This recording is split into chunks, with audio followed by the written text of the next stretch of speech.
আল্লাহ নবী রহমতের নবী বলেন, জানো রে উম্মতের দল, এই জমিনে যেই পরিমাণ গুনাহ হয়, যেই পরিমাণ অন্যায় হয়, যেই পরিমাণ অবিচার হয়, যেই পরিমাণ জুলুম হয়, আমি আল্লাহ চাইলে বহু আগে জমিন ধ্বংস করে দিতাম। এরপর জমিন ধ্বংস করি না। কেন ধ্বংস করি না জানোনি? চার শ্রেণীর কারণে।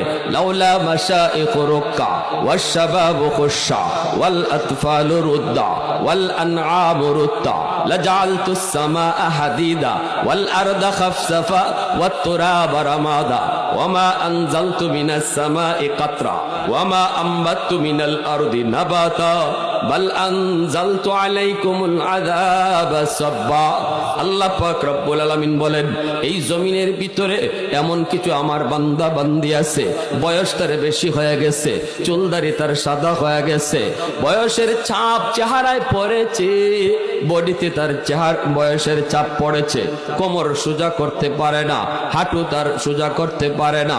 না না, আমার ওই বান্দা বৃদ্ধ বয়সেও আমি আল্লাহকে ভুলে না, মসজিদে কষ্ট করে করে যায়, কষ্ট করে করে আমি আল্লাহকে রুকু দেয়, কষ্ট করে করে আমি আল্লাহর কুদরতি কদমে সেজদা দেয়। কষ্ট হয়, কষ্ট হয়, এরপরও আমার বান্দা বান্দি, বয়স্ক বান্দা বান্দি আমি আল্লাহর কদমে সেজদা দেয়। ওদের সেজদার দিকে তাকাইলে এই জমিনের প্রতি আমি আল্লাহর মায়া লেগে যায়। দুই নম্বরে নবী বলেন, ওয়াশশাবাবু খুশা, জানুনি প্রতিদিন জমিন আমি আল্লাহর কাছে আবদার করে, আলা কুল্লা ইয়াউমিন ওয়াল আরদা ইস্তাজিলু রাব্বাহু আবতালিউ ইবনা আদম ফি কারি লিআন্নাহুম ইয়ারযুকু বিরিজকিকা ওয়া ইয়াসিকা ওয়া ইয়াতাকাল্লামু বিলিসানিকা ওয়া ইয়াসিকা।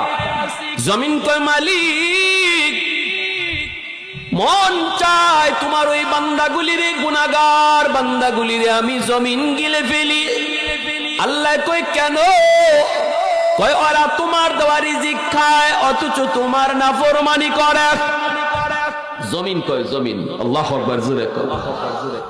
জমিন প্রতিদিন আল্লাহর কাছে কয়, মালিক ওরা তোমার দেওয়া হাত দিয়া তোমার নাফরমানি করে, তোমার দেওয়া জবান নেই, জবান দিয়া তোমার নাফরমানি করে। আল্লাহ তোমার দেওয়া পা দিয়া তোমার নাফরমানি করে। আমি জমিন আর কতকাল এই গুনাহ দেখব, আর কতকাল এই জুলুম দেখব, আর কতকাল আমি নাফরমানি সইব? আসবিরু ইলা মাতা আসবিরু, সবর করব তো আর কতকাল করব, আর কতকাল আমি করব মালিক? গুনাহগারের পায়ের আওয়াজ আমি জমিন আর সইতে পারি না, সুদখোরের পায়ের লোড আমি জমিন আর নিতে পারি না। আল্লাহ, না না, জিনাকুরের পায়ের আওয়াজের শব্দ আমি জমিন আর শুনতে চাই না। আল্লাহ তুমি অনুমতি দাও, অনুমতি দাও, অনুমতি দাও, ওই গুনাহগারকে আমি গিলে ফেলি। আল্লাহ পাক রব্বুল আলামিন কয়, এইভাবে শুধু জমিন না, সাগর মহাসাগর আবদার করে, মালিক আমি সাগরের পারে আইসা কত গুনাহগার অন্যায় করে, কত নাফরমানি করে, আমি সাগরের পারে আইসাও সে কত নাফরমানি করে, আমি কত কাল আর নাফরমানি দেখব? কক্সবাজার সমুদ্র সৈকতে যাইয়া কত নাফরমানি হয়, কত নাফরমানি হয়। আল্লাহ পাক কয়, সাগর প্রতিনিয়ত আল্লাহর কাছে আবদার করে, মালিক আর কত আমি গুনাহ দেখব? একটু অনুমতি দাও, আমি জমিনটারে পাক বানায় দেই। আল্লাহ একটু অনুমতি দাও, আমি পানি দিয়ে জমিনটারে পাক বানায় দেই, নাফরমান গুলিরে পানি দিয়ে ডুবাইয়া মাইরা দেই। আল্লাহ পাক কয়, শুধু তাই নয়, ওয়াল মালাইকাতু ইস্তাজিলু রাব্বাহু, ফেরেশতারা কয়, মালিক আর কতকাল আমরা দেখব, আর কতকাল ইসরাইলের জুলুম আমরা দেখব? ঠিক কিনা জোরে বলেন? ফেরেশতারা কয়, মালিক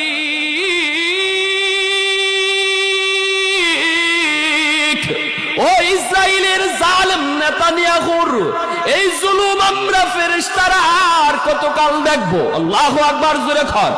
ফিলিস্তিনের অবুঝ বাচ্চাগুলির কোনো দোষ নাই, কোনো অপরাধ নাই। বাচ্চাগুলি কারা দুনিয়াতে দুশ্মন, কারা দুনিয়াতে বন্ধু, বাচ্চাগুলি তা জানে না। শিশু বাচ্চাদের কাছে সবাই হলো বন্ধু, সবাইকে তারা বন্ধু মনে করে।